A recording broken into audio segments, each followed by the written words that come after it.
আমরা যাচ্ছি এখন চট্টগ্রামে, সেখানে আছেন আমাদের সহকর্মী আরিজ আহমেদ। আরিজ, চট্টগ্রামে জলাবদ্ধতার কি অবস্থা? আমি দেখতে পাচ্ছি আপনার পিছনে রাস্তাঘাট ডুবে গেছে, তো মানুষের ভোগান্তি আসলে কেমন হচ্ছে একটু বলবেন?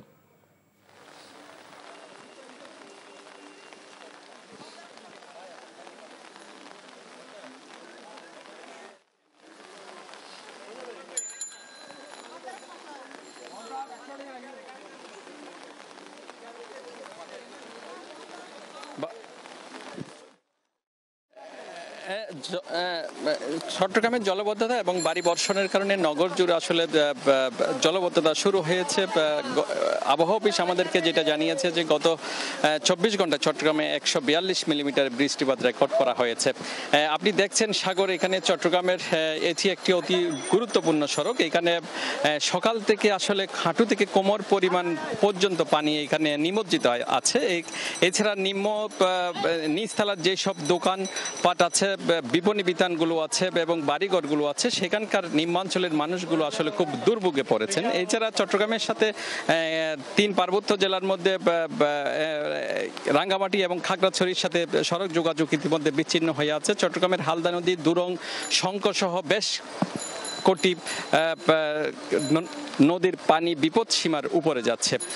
আমরা এই মুহূর্তে আছি চট্টগ্রামের আরাকান সড়কে। আপনি এখানে দেখছেন যে এখানকার যে সড়কগুলো আছে সেই সড়কগুলো আসলে হাঁটু থেকে কোমর পরিমাণ পানিতে এই মুহূর্তে নিমজ্জিত আছে। আপনি জানেন যে চট্টগ্রামে 2018 সাল থেকে জলবদ্ধতা নিয়ন্ত্রণের জন্য কাজ করা হচ্ছে এবং এখানে প্রায় 5,500 কোটি টাকার বড় প্রকল্পটির কাজ করছে চট্টগ্রাম উন্নয়ন কর্তৃপক্ষ।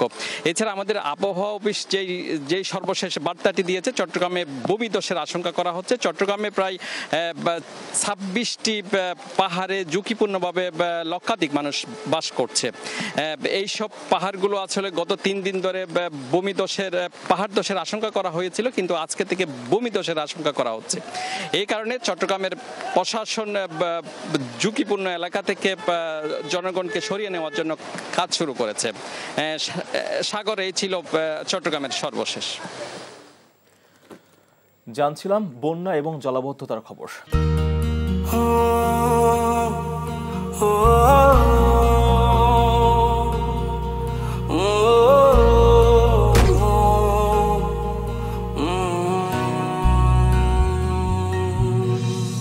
এই ইটের খাঁচায় কংক্রিটে ডানা ঝাপটায় ইচ্ছের পাখি, শহরে জীবন বোঝে না তো মন, সবটুকু মনে হয় ফাঁকি।